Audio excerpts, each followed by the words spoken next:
Sebuah sidang akbar tergempar akan diadakan hari ini bagi mengumumkan perkembangan kes penyelewengan dana amal Lemina Shares yang melibatkan Leila dan Amina yang kini sedang disiasat atas penipuan dana amal melibatkan beratus jutaan ringgit. Amina dijangka hadir sekali pada hari ini.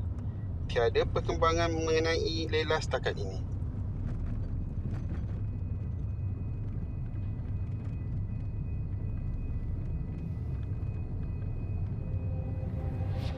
Tak sangka kan, manusia. Saya follow kempen dua beradik ni. Isteri saya peminat dia orang. Tak pernah miss lah infak Jumaat.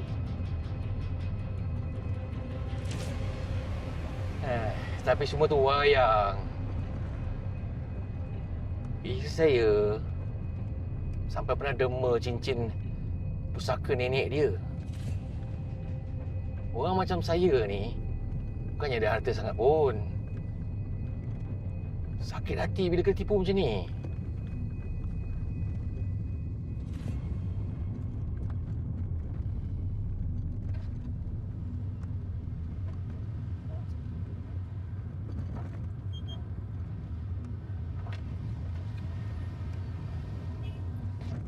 Tapi itulah,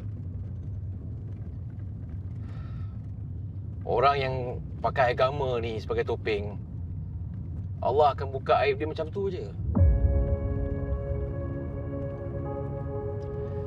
Duit dia orang dapat tu semua hasil daripada dosa, haram. Rezeki tu dah jadi racun. Masya Allah.